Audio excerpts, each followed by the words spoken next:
I'll begin the first lecture and just to give you some highlights on why this program or why this course, as I was mentioning in my welcome address, just to understand that where there is a need and why phytochemicals have become the need of the hour and why cell biofactories for producing these phytochemicals. So you already are aware, you must have provided in your registration kit, a course manual has been provided in which the various lectures, topics have been given.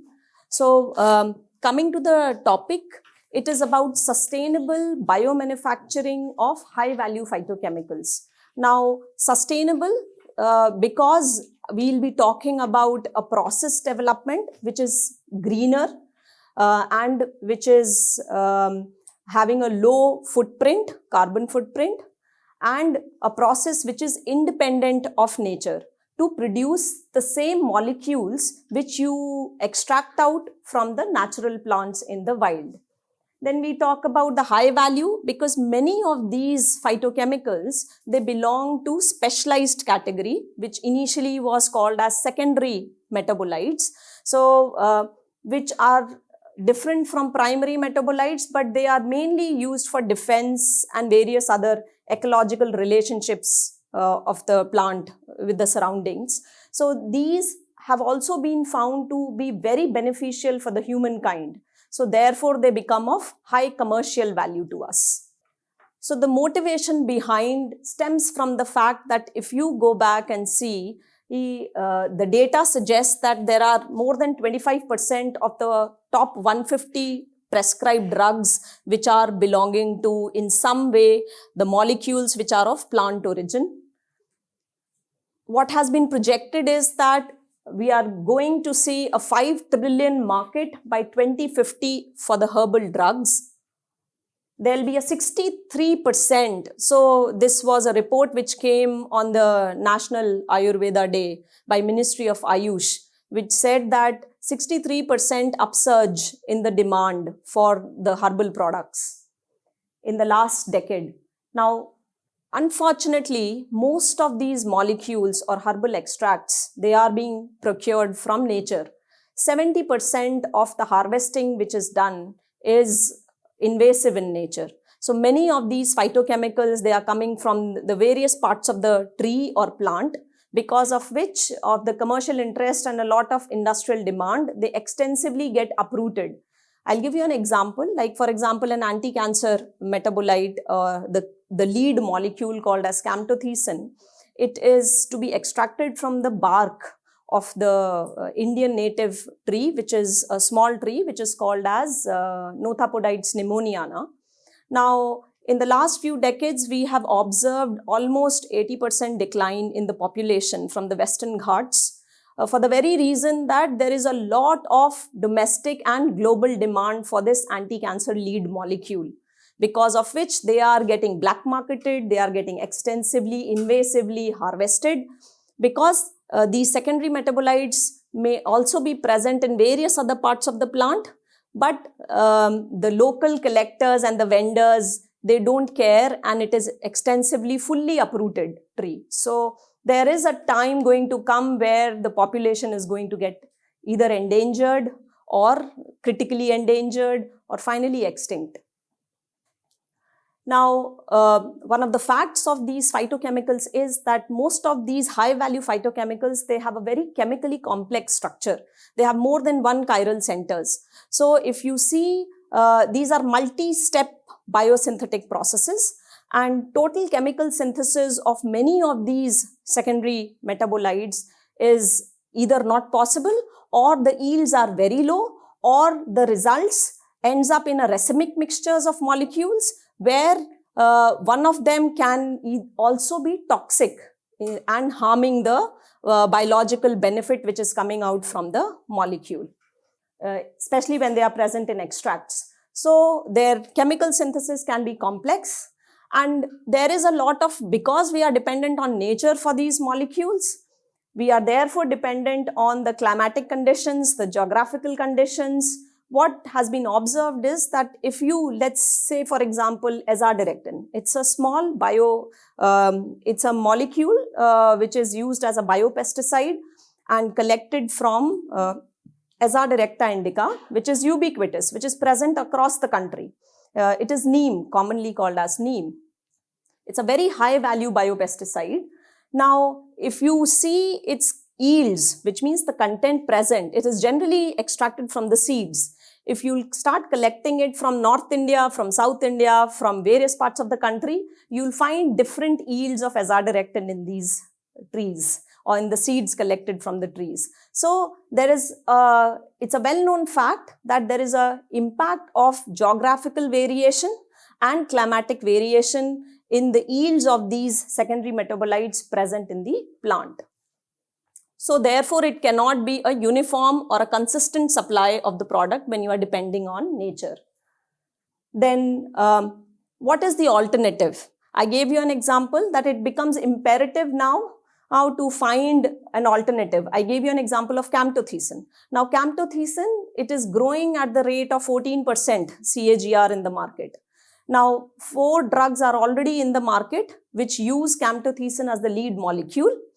Now there are dozen more derivatives and conjugates of camptothecin which are under different stages of clinical trial for various cancer therapies under FDA. So there is a time wherein you will be needing more material for extraction of camptothecin. If you see the gap between demand and supply of camptothecin, it is almost 50% annual difference in the demand, global demand and supply. Now, it becomes imperative to find another solution to procure this molecule, wherein plant cell and microbial fermentation or cell biofactories will play a role which is much greener than total chemical synthesis for producing such high value compounds. Now, another advantage which comes in with these cell biofactories is that they can be cultivated in reduced time and space. If you compare it with nature, the land requirements are less. They will be cultivated under controlled environment. They are amenable to optimization, which means that there is an opportunity to tweak the metabolism of the cells to enhance the production of these metabolites. Otherwise, in nature, a plant produces plethora of secondary metabolites. You'll have, after a few slides, I'll be talking about, and in fact, Professor Nathalie is also going to talk about how complex is the plant secondary metabolism. That will give you a fair idea that it is, although it is easier said than done process, if you want one single desired phytochemical to be enhanced in the cell biofactories without compromising the primary metabolism of the cell, so that there is growth as well as production of the secondary metabolite. But nonetheless, the cell biofactories have that opportunity of tweaking and manipulation of the metabolism to divert the carbon flux more towards the desired metabolites than other secondary metabolites. And because it is a controlled environment, so it is independent of nature. Having said that, there are bottlenecks pertaining to, the minute you bring and you isolate cell lines and you bring in the form of in vitro cultures, in comparison to nature, the yields are less. So in the wild types cell biofactories, you will find that the product yields are less, but because they are amenable to optimization, we implement cellular engineering principles, we implement bioprocess optimization principles to bring the productivities comparable to or better than nature. This is just to tell you what is the opportunity which is lying ahead in the space of herbal products or phytochemicals. Government of India, it has a vision of making India as among the top 5 global biomanufacturing hubs. In fact, by 2025, that is the vision, wherein we target to touch $300 billion market by 2028. The global herbal drug market size is set to grow at the rate 11.2 CAGR and is expected to reach $50 trillion by 2050. If you see the domestic herbal market size, it's also currently at 50 billion mark, and we are also growing huge rate, which is currently 14%. Now, if you see all this, where do we stand at present? India and China, we are very rich in biodiversity. We are very rich in our ethnobotanical knowledge of medicinal plants. But if you compare ourselves with China, it's not that we are less, but practically speaking, they are holding 13% of the share, where we are holding only 2.5% of the share. So you can understand how much scope is there for us to cover this global demand. Now, Indian export is also rising, so which is a good thing for us. As I said, 70% of what is being collected is invasively being harvested, because of which there is a lot of pressure on the natural resource. Every year, this is an older data. Maybe at present the data has changed, but a few years back, 10% of high-value medicinal plants, which are accounting to nearly 65 of them, are now under various categories, either becoming vulnerable or becoming endangered, or in fact becoming critically endangered. I'll again give you an example of camptothecin, which is a very high-value molecule, even in terms of future demand. There are only 2 major plant sources commercially from where, although 16 other species are known, but commercially, to the best of my knowledge, they are being sourced in China through Camptotheca acuminata, in India through Nothapodites pneumonia. And both of them are now endangered. In fact, Camptotheca acuminata is critically endangered in China, and Nothapodites pneumonia is also now endangered. So you will come to a scenario where, with the continuous to fulfill the increasing market demand, you may end up with extinction of these plant species, which are of high value. Now, another good point to note is that because of the impurities present in these extracts or raw material, there is a huge amount of raw material which is getting rejected during the exports. So, which also indicates that there is a need to have a consistent product quality, a uniform product quality, when you are looking at international standards, to meet the international standards. Now, one of the disadvantages, if you are dependent on nature, is also a fact that it takes time for the plant or the tree to reach. Sometimes phytochemical expression is seasonal. You will not find the phytochemical of interest all throughout the year. It may be a case. There can be a scenario where only upon reaching a particular maturity, the phytochemical is expressed, depending on the need of the phytochemical in the plant. So if it is a tree, it may take almost nearly around 10 years to reach to maturity, where you can find a higher yield of the metabolite in the bark. I was talking about, again, camptothecin. Nothapodites pneumonia, it takes 7 to 8 years time to reach to maturity, where you have to non-invasively extract out it from the bark if you don't want to kill the plant. Now, where does the opportunity lie in terms of business landscape? This is a snapshot, in brief, the business landscape of herbal drugs or herbal extracts in the market. Where does the bioprocessing or cell biofactory production can play a role? If we can develop a plant cell-based bioprocess or microbial-based bioprocess for producing these phytoextracts or plant biomass or phytochemicals, then we can hugely reduce our dependencies on all these 3 areas which have been crossed here. The green area, which the biggest cross, is our dependency on natural procurement from the wild. The other 2 small boxes will be talking about our dependency on total chemical synthesis or synthetically derived phytochemicals, because these are sometimes, mostly I would rather say, I hope there are no chemists here, but mostly these are also a compromise because of the toxic byproducts or the harsh conditions or the chemicals which are required, and these are multi-step driven processes. So, non-sustainables many of the times. Then the imports, we are also, like, I'll again quote the example of camptothecin. The demand is being fulfilled even domestically by importing camptothecin as a lead molecule for the drugs in the market in India from China.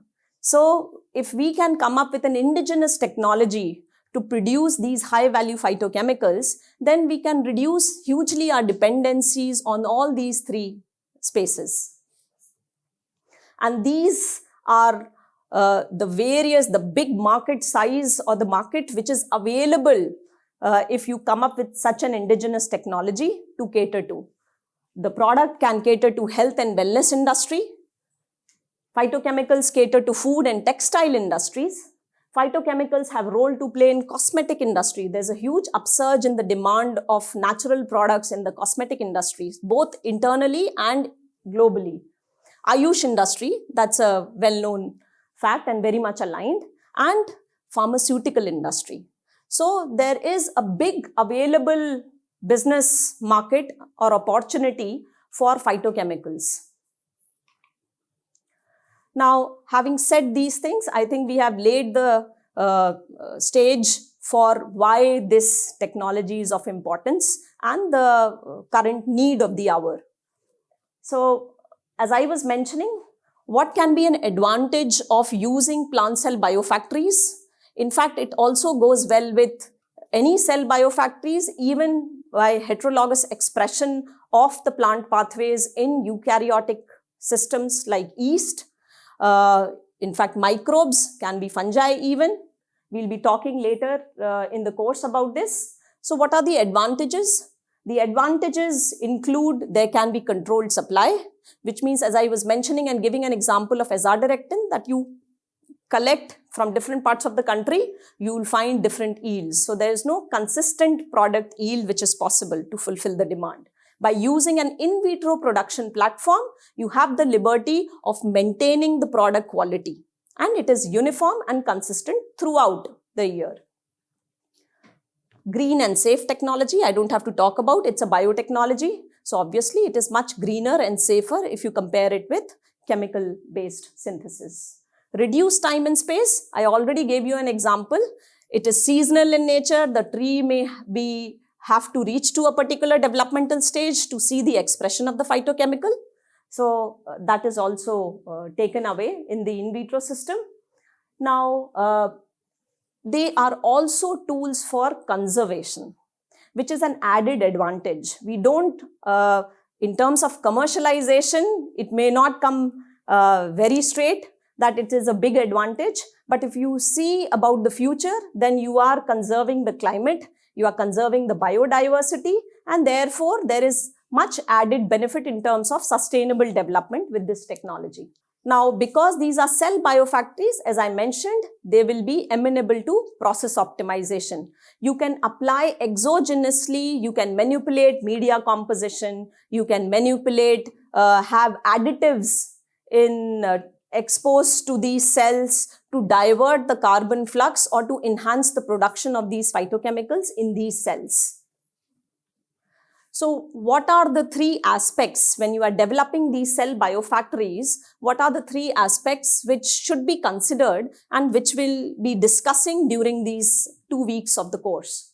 One is the cell line development or the process development. So what is important is to develop a high yielding cell lines, whether it is plant cell line or it is a microbial cell line. The step one begins with developing a high yielding cell line, which also includes screening and selection. And if it is heterologous expression, then entire from de novo, how to express the pathway into the cell line, microbial cell line. Now, when we are dealing with plant cell lines, the advantage is that many of these, the pathway is there because of the totipotent nature of the plant cells. But what then we have to do in process optimization? We have to manipulate the culture conditions. We have to manipulate, that involves media optimization, that can involve environmental condition optimization, that will also involve additive additions because plant cells would require hormones. So all these additives we'll be talking about that will be required, and some elicitation strategies, how without even transforming the cell, you add these additives in the medium so as to give the signal to the cell biofactories to overproduce these molecules. I'll be coming into details of it when we'll come to process optimization part of the course. Then talking about metabolic engineering is another big wing, wherein not only plant cell biofactories, but also microbial biofactories. Professor Nathalie is going to stress upon how the heterologous expression of plant pathways in microbes, eukaryotic systems. And I will be talking about how to use this tool to overproduce plant metabolites in plant cell lines. Now, we'll also be discussing some of the case studies where, as I mentioned earlier during my talk, that the minute you generate in vitro cultures, the yield of these phytochemicals are very low. Now, this will be a hindrance in their economic feasibility. Now, economic feasibility of a bioprocess comes with high productivities. How to improve productivities? You have to have appreciable biomass concentration, and you also have to have reasonable product content per unit biomass, which is product yield per unit biomass. So both the things, how it has to be increased is also can be done using metabolic engineering tools, where how to overexpress or downregulate certain steps in the pathway, which will lead to preferential flow of carbon flux towards your desired metabolite. Then plant multiomics. This is again something which Professor Nathalie is going to stress upon, which has a huge role to play to decipher the pathways. Many of these high-value phytochemicals, even till date, their biosynthetic pathways are not fully elucidated. The biological activity is known, the potential is known, but the pathways are not fully elucidated. So that becomes a bottleneck for developing cell biofactories, because then you have your hands tight, right, in terms of the strategies which you can use to manipulate the metabolism to generate high yielding cell lines. Most of the metabolic engineering which you will see is intuitive in nature based on biosynthetic pathways. So until unless you know the steps involved, it is very difficult to, and how they are connected to central carbon metabolism. It is a hit and trial to do these experiments, and knowing that the cell factories grow slow, especially plant cells. Every hit and trial experiment will cost you time, money, resources. So how can we rationally develop metabolic engineering strategies? We'll also be discussing in this course. And plant multiomics will include all your metabolomics, transcriptomics, proteomics, how these tools can be used to decipher the plant pathways, to identify the key enzymes present, which are playing their functional role in terms of the production of the secondary metabolite. This is just a small, I would say, a schematic on what are the steps involved while developing a plant cell-based bioprocess. Any fermentation process will begin with a cell line development. So in case of a plant cell-based bioprocess, we generate cell lines from explants. I'll be talking it in detail, but just to let you know, you isolate the cell lines from the plant parts. Once you have the cell lines in hand, they become your working cell bank and master cell bank. Using these cell lines, you develop cell suspension cultures for the very fact that it is easier to scale up and optimize. So we bring them in the form of a cell suspension cultures. These cell suspension cultures at a small volume level, which generally happens at shake flask level, that is where you try to do your cell line optimization and your medium optimization. So these things are generally taken care at this shake flask level. Once your medium has been optimized, which can also include additives here, yield enhancement strategies like addition of elicitors, precursors. I'll get into the details when we come to this section. So once the shake flask parameters have been optimized, we take it to the reactor level. Why do we take it to the reactor level? Because until now, the conditions are not controlled. At the reactor scale, you are now maintaining the conditions at their optimum value, and you will be now optimizing the fermentation conditions for scalability. And you will be deciding the right scale-up criteria at the lab reactor levels to develop the technology at least to TRL 4-5 level. So in terms of technology readiness level, we start from TRL 2 to TRL 9 before you can take it to the market. At the lab scale level, with the lab scale reactors, we reach up to 4 or 5 level before the technology can be going to pilot scale validation or a pre-pilot trial for any technology transfer to happen to the market. So this is a schematic. So I was talking about the upstream part. Once your upstream has been finalized, you also have to look at the downstream processing part. The downstream part will be talking about isolation of the phytochemicals. You'll be now eventually as the course will move ahead, you'll realize how complex is the plant secondary metabolism in plants. For the very fact that nature has given them a tool. Nature knows that they cannot move and run away if there is any harm coming to them. So nature has given them an ability to produce plethora of secondary metabolites and with specificities towards that particular danger. So by natural sense, you will see a plant producing numerous plant secondary metabolites at any given time, sometimes only when that particular harm happens and sometimes all throughout. So I'll be talking about that secondary metabolism just to make you realize that at any given time, the cell carbon flux, the metabolism is being diverted to multiple products. So if you really want economical feasibility to come in, it becomes imperative to do process optimization even through cellular engineering or through culture conditions optimization to increase the productivities. Just to give you an idea, where does the world stand in terms of commercialization of plant cell fermentations? And the world is marching ahead. Every year, there are additions happening to commercial plant cell fermentation based companies to this list. Now, one of the prime members to this list, I'll be talking about Phyton Biotech. Phyton Biotech is the world's largest CGMP. They have a facility of 200,000 liter reactor.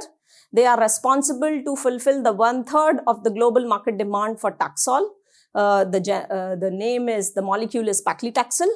So, which is catering to various cancers. It's a drug for ovarian cancer, for lung cancer, for breast cancer. So, this is a huge demand drug, well-known molecule for cancer treatment in chemotherapy, and which is being fulfilled via plant cell fermentation by Phyton. Then Protalix, another company from Israel, which has come up with plant cells being used for heterologous expression of human proteins, animal proteins. So they are also using plant cell lines for expression of human proteins. So they have come up with a drug for Gaucher's disease for us using carrot cell suspension cultures. Then South Korea, Japan, there are many companies in these regions, even in Asia, which are now using commercial plant cell fermentation based strategies for producing various phytomolecules. I'll just in brief talk about Taxol.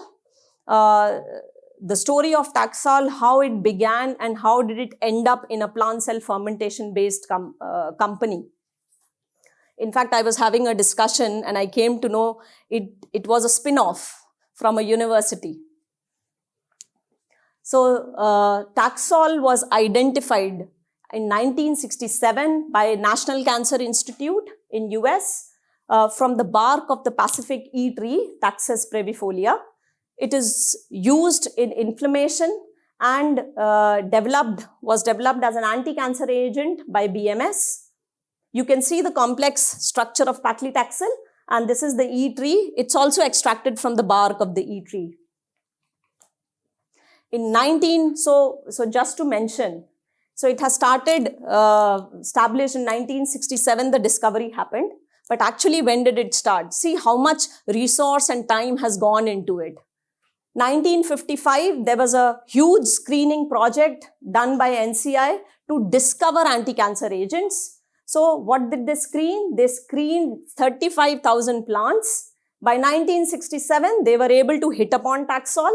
In 1969, 10 grams of pure compound was used for all the analysis. And from where it was coming? For that 10 gram of pure compound, 1200 kgs. Can you imagine? Kilograms of the bark was used for this purpose. So if you are needing 1200 kgs of bark, how many trees will you have to harvest? 1979, the biological activity was established. 1984, the clinical trials happened, but at the first stage itself, there was a problem of supply.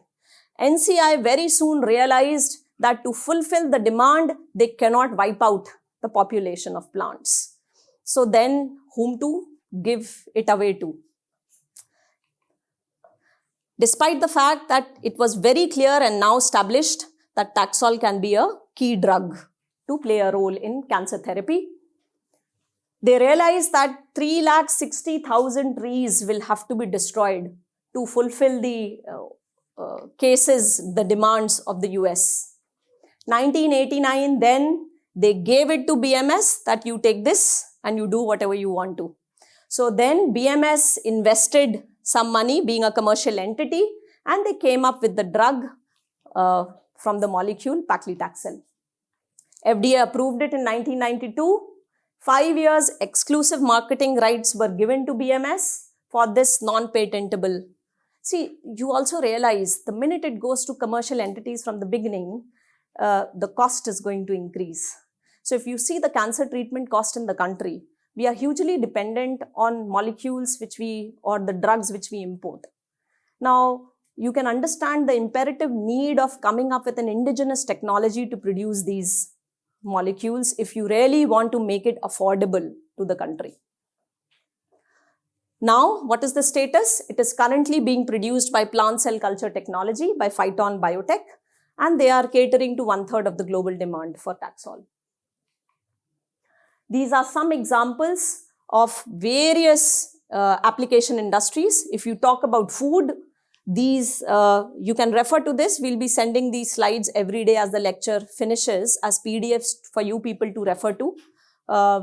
You can yourself go and check. These are the plant species which are being commercially explored for various food ingredients. Either they are being used as pigments or they are being used as flavoring agents or as dietary supplements. So there is a lot of application areas in the market which phytomolecules can cater to.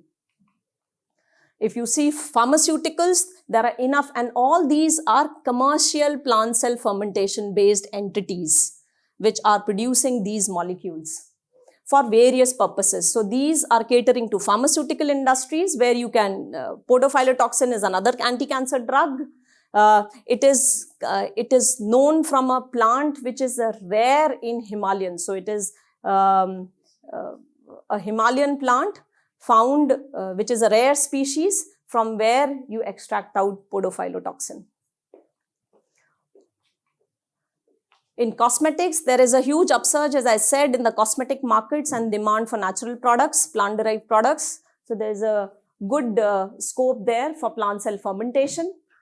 In heterologous protein, I gave an example of Protralix, and there are many other companies also who are now working towards expression of human or animal proteins in plant cells. Now, I want also to make you realize how complex is plant secondary metabolism and why, even though you will isolate the cell biofactories, there will be a need to do process optimization.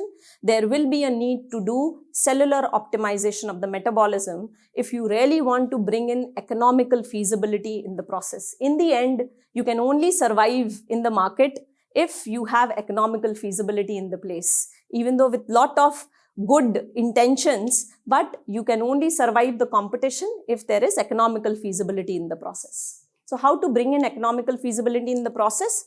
You need to understand many of these strategies which we will be talking about, be it additive additions or media optimizations, the requirement of hormones. One of the most promising strategies in plant cell technology to overproduce phytomolecules is elicitation. Now, elicitation is a phenomena where you give signals to the plant cells or tissues that something bad is happening. Many of these phytochemicals, which are of high value, as I said, they belong to secondary metabolism. Secondary metabolism role I'll be talking about in detail, but it has something to do with its survival. Now, if you give the signal to the plant cell that something bad is happening, what happens? That the plant metabolism will start gearing towards protecting itself. And in that course, it will start overproducing these phytomolecules of interest. So that is a non-transforming strategy which is used in plant cell culture to overproduce these phytochemicals. Now, from where, how to identify what can be the good elicitors? So where to go? You cannot just randomly do hit and trial and see, I'll add this, I'll add that, and then I'll see what is happening. That is one way of doing it, but that's a bad way of doing research. So what do? You have to reduce the hit and trial. So you go to nature, you go and find out, you get the cues from nature. Why is that produced? That molecule is produced. What is the role of that molecule in the plant? How is that molecule getting produced? If you know about these things, then you will also be able to understand the ecological relationship of the plant with its surrounding, which is guiding towards the production of this molecule. And then you exploit it in vitro conditions. Like for example, if a particular molecule is getting produced because of attack by a fungal pathogen, let's say. So what would you do? You first understand that this was being attacked by this particular pathogen and that's why this molecule is getting overproduced. So now, how will I exploit it in lab? I will use any fungal component, either dead or live. Generally, we use dead cultures because plant cells are vulnerable to contamination. The fungal, if you take it live, it will overgrow. So you take its components and you add them as elicitors in the medium, just giving the plant cell a signal, a pseudo signal in the lab that something bad is coming. It will accelerate its secondary metabolism and thereby lead to enhanced yields. So I'm just telling you in very simple terms. We'll talk about it in detail. Now, to understand that, what do we need to know? We need to know about the plant's secondary metabolism and its complexity, when and how these molecules are produced. So first, I know all of you might be knowing what is metabolism. Metabolism is sum of all the biochemical reactions which are happening in the cell, including the primary and the secondary. Now, primary metabolites are what? Primary metabolites will be all those metabolites coming from the primary metabolism, which will be responsible for its growth and development or reproduction. So these will become a part of primary metabolism. What all? For example, your lipids, your nucleic acids, carbohydrates, these are coming from the central carbon metabolism. Your amino acid synthesis, fatty acids, cell wall components, anything to do with the biomass is a part of primary metabolism. Now, plants, because they cannot move, they have significant portion of this carbon flux going into producing certain molecules which are not essential for growth and multiplication, but which means biomass, but they are essential for their survival. Survival and their ecological dependence or relationship with the surroundings, which we call as secondary metabolism. How are they different? At the biosynthetic level, there is a lot of interconnection between the primary pathways and the secondary pathways. Professor Nathalie is going to talk much more in detail about the connection between the primary and the secondary. But just to let you know, the primary and the secondary metabolites share many same intermediates. They are derived from same core metabolic pathways. Even secondary metabolism, you will find that as you keep going upstream, there are common pathways, common intermediates, and as you keep going towards the downstream, your preferred product, they will keep diversifying and keep branching out. The secondary metabolites generally occur in relatively low quantities. Can anybody answer why low quantities? Absolutely. Why would nature try to? Nature is the best engineer. Nature would always economize its resources. It will never produce anything which is of no need. So, it will either produce it only in quantities which is less burden to its primary functions. So therefore, most of these secondary metabolites are produced in low yields. Now you can imagine they are anyways getting produced in low yields, and when you bring them an in vitro culture form, they are further down. So how much there is a need to again revive the yield or get it overproduced to bring in economical feasibility, higher productivities. Now, one thing is to be noticed that these are widespread in terms of either family, genera, and even species. It is not necessary that if a plant is producing a particular secondary metabolite, any other plant nearby will also be producing that particular metabolite. Even among the species, you may find variations in the maybe a derivative or in the structure. Some modification might be happening. So therefore, the need for screening and selection of high-yielding cell lines. I gave you an example of azadirachtin. Now, azadirachtin, in one of the research which was conducted, they collected 23 different varieties of neem seeds across the country for extraction of azadirachtin. And in all those 23 varieties, the yields of azadiractins were different. And the Trivandrum variety showed the maximum yield of azadirachtin. So that became the best plant to be used as explant. Its parts became the best explants to generate highest yielding cell lines. So it's like, where do you begin before process optimization? Do you want to begin with a low yielding plant's explant which will generate a lower yielding cell line, or you would first begin with a higher yielding plant part which can presumably generate a higher yielding cell line and which should be then further taken for process optimization or cellular optimization to give you highest yielding cell line to begin with. What is the role of secondary metabolites? There are multiple roles which secondary metabolites are playing in the life of a plant. They protect the plants against getting eaten up by herbivores. They protect the plant by attack from microbial pathogens. They serve as attractants. So I was until now only talking about protection, but they are also helping the plants in attracting the pollinators, sometimes attracting the predators of their pathogens. So you will realize as I'll move on that plants do produce certain secondary metabolites which are volatile in nature or give colored cues to the predators of their attackers. So this is how it is working. So they act as attractants in the form of either odor, color, or taste for pollinators and seed dispersal animals. The secondary metabolites can function as agents of plant-plant competition. So there is a fight going on for survival, for sunlight, or there are weeds which are overgrowing on the plant. So now how to evade them? So plants do produce certain secondary metabolites through their rhizome to evade such competition. Plant microbe symbiosis. Now I'll be talking about the plant microbe interaction, which also plays a role in secondary metabolism and especially phytochemical production. It is well known that certain phytochemicals are being co-produced by the microorganisms residing in the plant and also the host plant. So they also play a role between the metabolic crosstalk which is happening between the microbes residing in the plant through the evolution and the plant.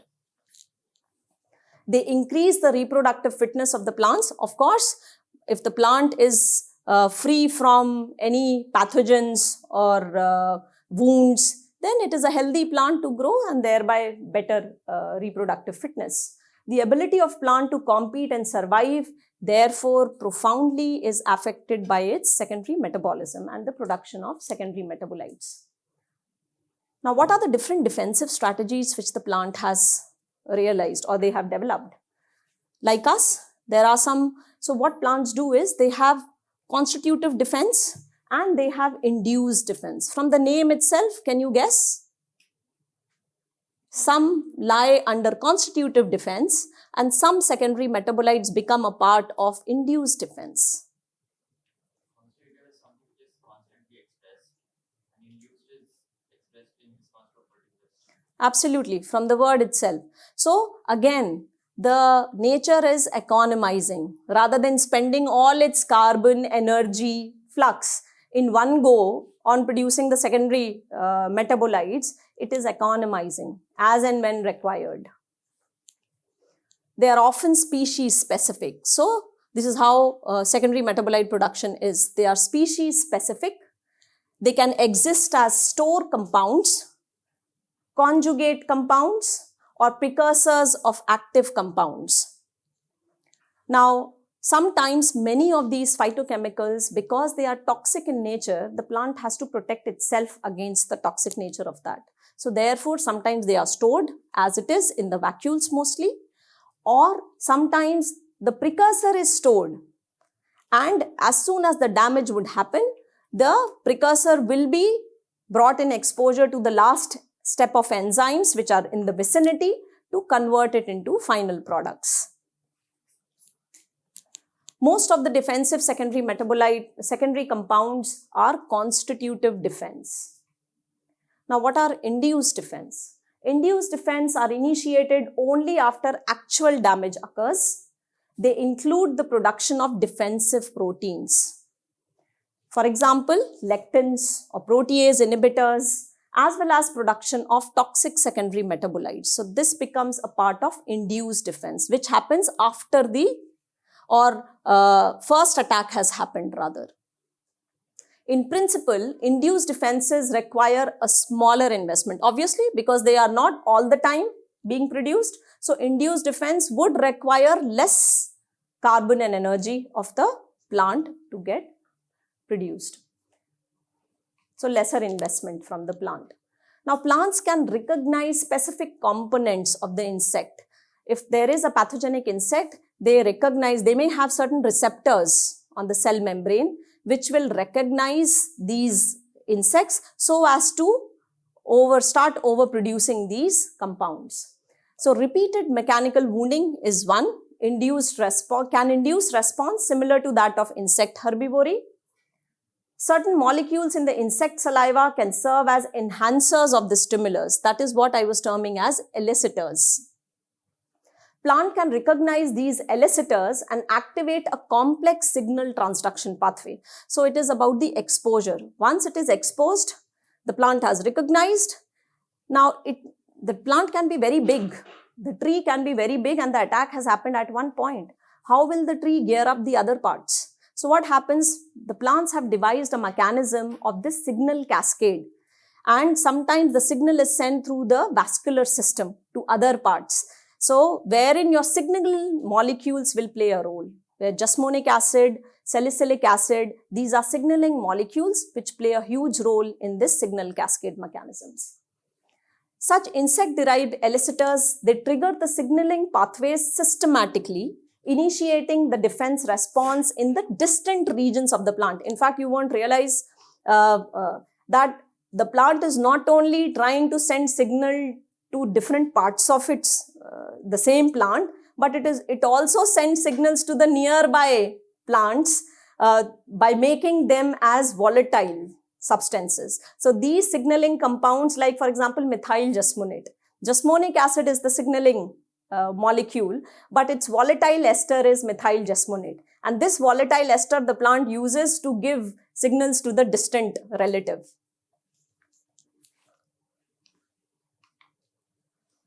A major signaling pathway involved in most plant defenses is activated by jasmonic acid, and octadecanoate pathway is the pathway which is responsible for its synthesis.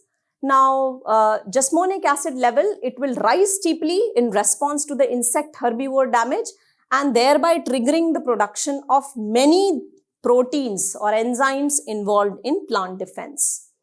For example, jasmonic acid is synthesized from linoleic acid. Now, linoleic acid is a membrane lipid component. So, you can imagine the first exposure will happen at the membrane site, the cell. The minute it has been damaged, linoleic acid will be used to give the signal for inducing the production of jasmonic acid, which will further elicit the octadecanoate pathway. and it will further be used in the signal cascade mechanism to overproduce the synthesis of certain proteins which are involved in plant defense and production of secondary metabolites. So what does jasmonic acid do? Jasmonic acid will induce the transcription of host of genes which will be involved in the defense metabolism. Among these genes, they will encode. So what are they in the end they are trying to do? It will encode key enzymes in the major pathways for secondary metabolite synthesis. I told you that the primary and the secondary are related. There are common intermediates even in secondary metabolism. Upstream, there will be common pathways. So jasmonic acid will trigger the enzymes of these common intermediates. Several other signaling compounds including, so it is not only one direction the plant is taking, plant is using multiple ways now to protect itself towards the same purpose. It is also using other compounds like ethylene, salicylic acid, methyl salicylate, also to induce the production of secondary metabolites. This concerted action is what will give the full activation of plant defense to protect itself. Some proteins, plant proteins, can themselves inhibit the herbivore digestion. Among the diverse components by jasmonic acids are proteins that will interfere with the herbivore digestion.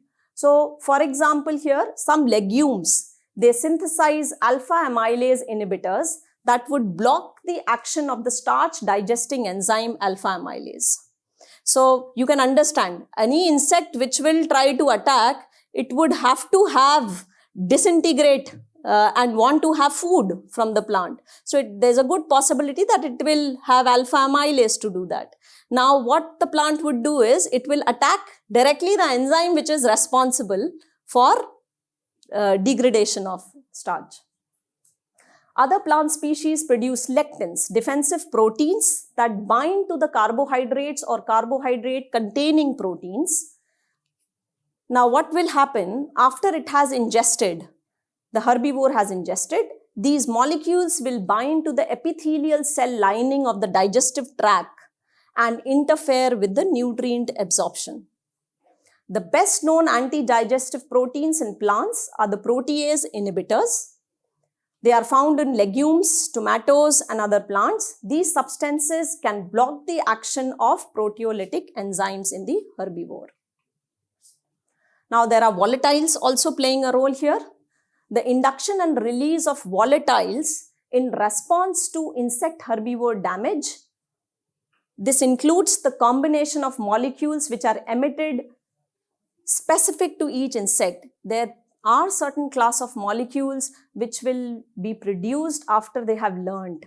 There has been repeated attack happening, so the plant is also learning. I'll be talking about ISR and SAR, how the plant learns from the first damage has happened, so that in future when the damage happens, I'm ready to face it.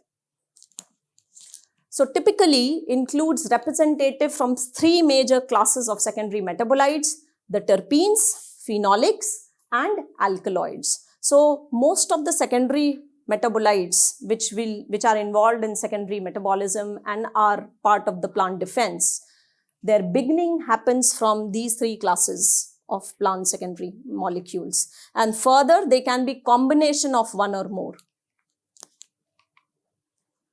In response to mechanical damage, all the plants additionally will emit lipid-derived products such as green leaf volatiles. So I'm trying to tell you and give examples of different ways in which there is such a wide range of plant secondary metabolites which the plant produces at any given time as per requirement.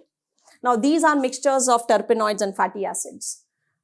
They attract the natural enemies. I was giving an example here, which is of the predators and the parasites of the attacking insect. So they'll create these volatile signals, and these volatile signals is just to attract the predators so as to come and attack the herbivore or the pathogen on it.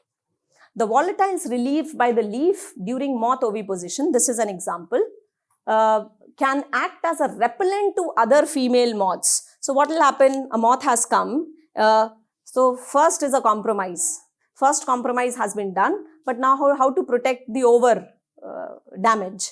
So it will produce the secondary compounds which will have an odor or a signal which will evade the others to do the same thing. Many of these compounds remain attached to the surface of the leaf and they will act as a feeding deterrent because of the bitter taste or the taste which will have. Now you must have realized some of the fruits, they are bitter in taste when they are raw. Why is the nature doing it? Because it doesn't want it to be, the fruit is still not ready for dispersal. So it wants to evade away the herbivores or to even humans.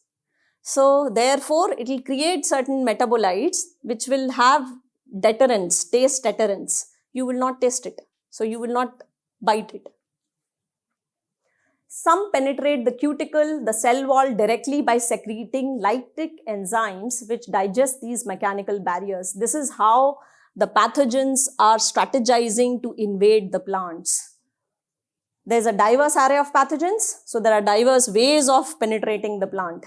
Either they will directly damage the barrier or they will make use of the wounds which are already created in nature on the plant or the openings. Openings like your stomata is an opening, lenticels are the openings. So they will make use of those openings. And sometimes the pathogens will be residing on the pollinators, the phloem feeders, for example. So once they get an entry into the vascular system, they can spread throughout the plant. This is how certain viruses spread.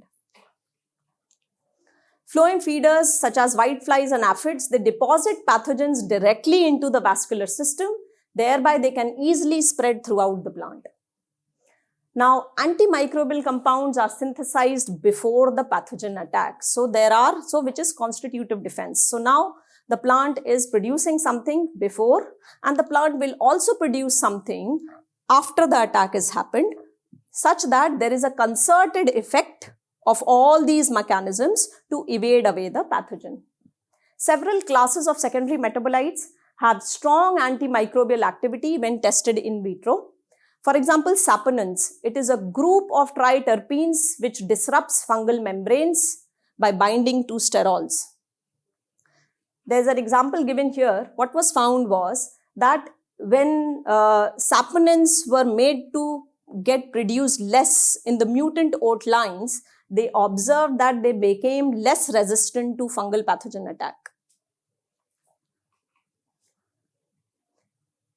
Infection induces additional antipathogen defenses. After every infection which is happening from a pathogen, the plant deploys a broad spectrum of defense against the invading microbes. A common defense is the hypersensitive response. So what happens in the hypersensitive response? First, the plant sacrifices. Some of the cells right where the point of infection has happened, they will be made to die. Why they are made to die? Any guess? Why? Because they are toxic. So they are No, the cells, the plant cells, at the they point of already have infection. the, virus or whatever. So why would it not spread? Dead cells metabolism does not take place. So which means that now there is a mechanism by which they are deprived of the reason for which they had attacked the cells. So there is no metabolism happening, there is no synthesis of carbon source or food happening. So thereby reducing the spread, the rate of spread. Now they will do this by having a burst of certain reactive oxygen species, nitric oxide, and so such that some of them will be used to directly sacrifice the cells near the wounding site, or in fact even to the attacking pathogen, if they can get evaded by the reactive oxygen species generated. So the hypersensitive response is often preceded by the rapid accumulation of reactive oxygen species and for nitric oxide. Cells in the vicinity of the infection synthesize a burst of toxic compounds formed by the reduction of molecular oxygen.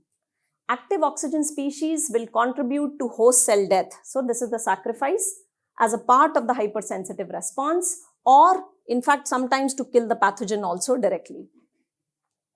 Now another defensive response will be the formation of hydrolytic enzymes that will attack the cell wall of the pathogen. in the plant. So these will be an assorted class of glucanases, chitinases. Why chitinases, for example, if it is a fungal pathogen? Hydrolases, which will be induced if there is a fungal invasion happening. And now can you connect the dots? Why elicitors? These hydrolytic enzymes will belong to a group of proteins that are closely associated with pathogen infection, and therefore they are called as pathogenesis related proteins. So PR proteins have an important role to play in plant defense. Response of plants to bacterial and fungal invasion is the synthesis of phytoalexins. Now, phytoalexins are your plant secondary metabolites. Phytoalexins are a class of plant secondary metabolites which will have strong antimicrobial activity and which will get accumulated around the site of infection.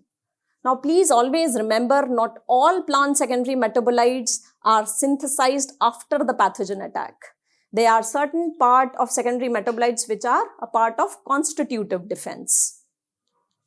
Phytoalexins production will appear to be a common mechanism of resistance to pathogenic microbes in wide range of plants. For example, leguminous plants like soya bean, alfalfa, isoflavonoids are used as phytoalexins. Solanaceae plant, for example, potato, tobacco, tomato, they will produce sesquiterpenes which will become a part of phytoalexins. Their production increases after the pathogen attack. The phytoalexins are generally undetectable in the plant before the infection, but they are synthesized very rapidly after the microbial attack.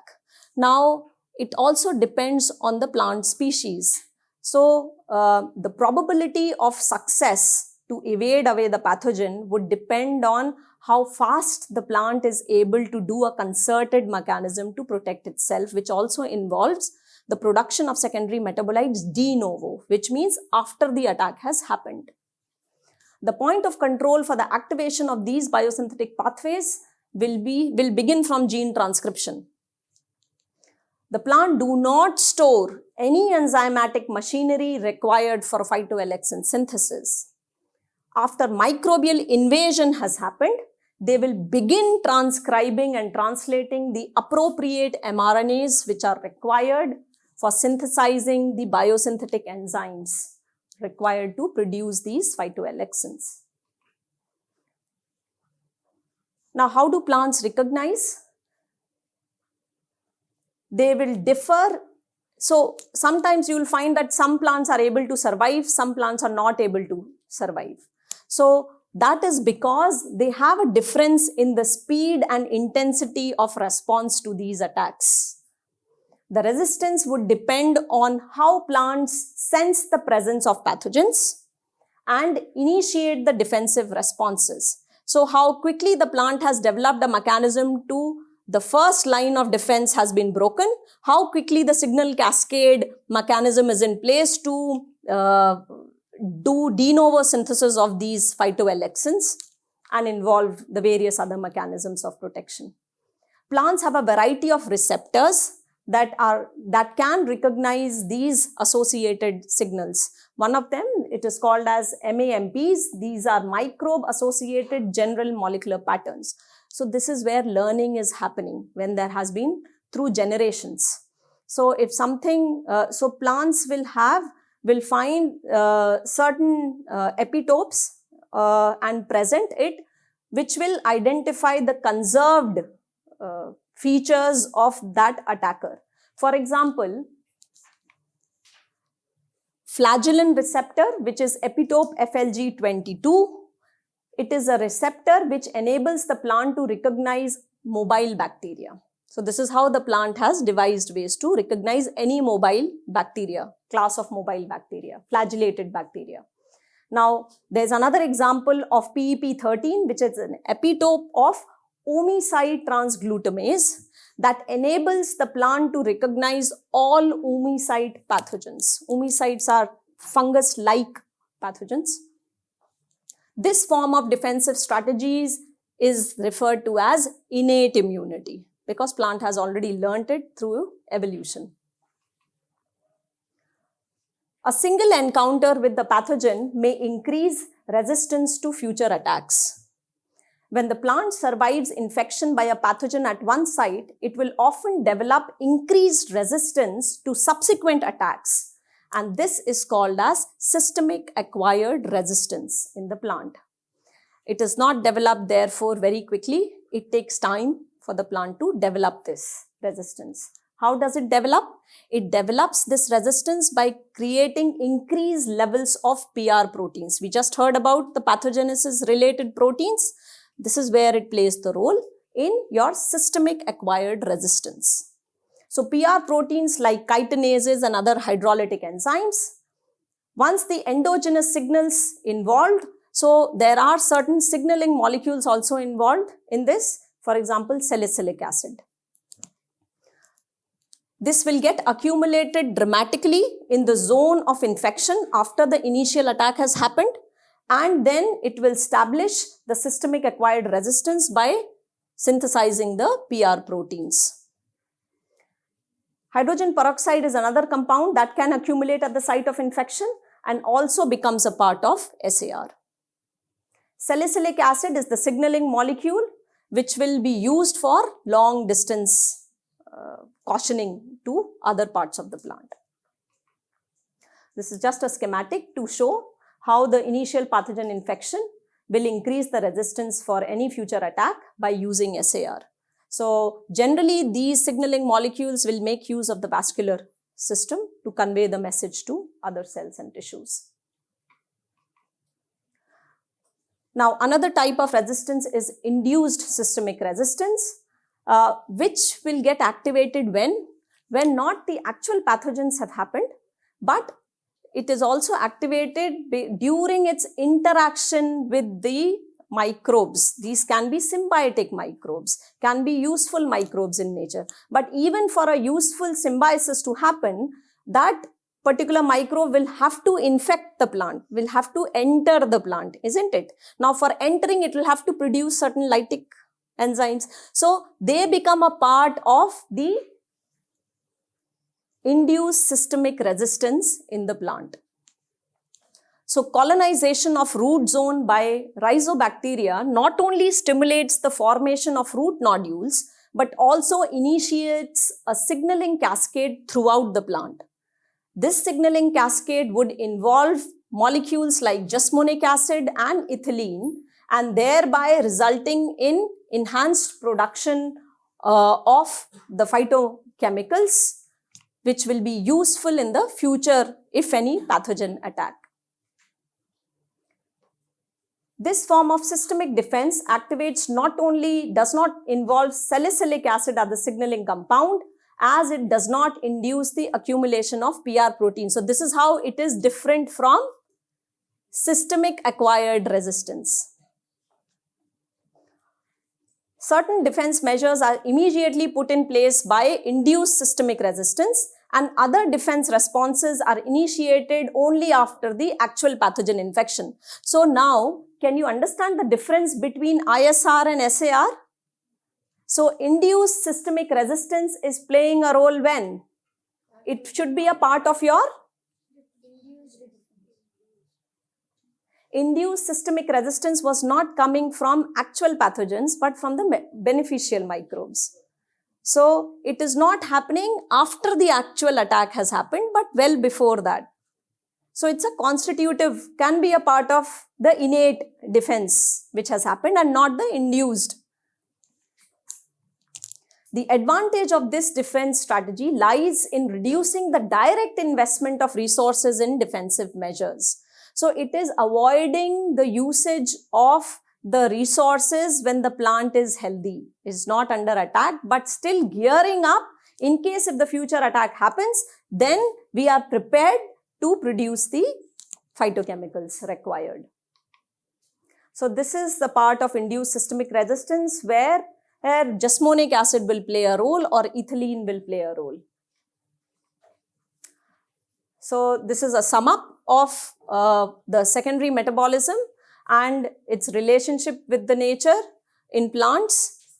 you can see how many different kinds of stresses a plant can face in nature and how the plant is gearing towards protecting itself against those. So just a question for all of you, if anybody can give me the full form of HIPVs. Any guess? After whatever we have heard in this talk.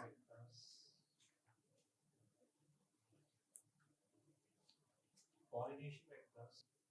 No, a full form of HIPV. You should be able to guess after we have been discussing. Okay. Okay. Teamwork. Herbivore induced. Predator vectors. Something, so you can also guess from the diagram itself, what can it be possibly? So I heard plants, I heard parasites. So herbivore induced parasite and so whatever we have been talking about, connect with it. We have been talking about the secondary metabolism role in the plant, and the secondary metabolism belongs to the plant. And where is it going? It's going to, so herbivore induced, somebody said some, so I'll go by the plants. So herbivore induced plant, herbivore induced plant virus, and coming from where? Volatiles. Why volatiles now? Now give me an answer. So one is done. Part A is done. Herbivore induced plant volatiles. Part 2, the purpose. Signaling molecule for the other plants. Long distance. Herbivore induced plant volatiles. That was signaling molecules of the plant. The jasmonic acid, the salicylic acid. Interact further attacks by the Okay, one hint. It attracts predators. Very good, very nice. So I was about to give a hint that is there something to do with that arrow which is coming from carnivore or predators. So you are right, you are done. So part A and part B solved. Okay, so this brings to an end to this talk. I will leave at this slide where there is an interrelationship, I said, between the primary metabolites and the secondary metabolites, and there are major 3 classes of plant secondary metabolites which belong to terpenes, phenolics and nitrogen containings, which we call as alkaloids. And they have a very important role to play in commercial applications of phytochemicals. So now the next lecture will be by Professor Nathalie, and she'll get into the details of the secondary metabolites for you.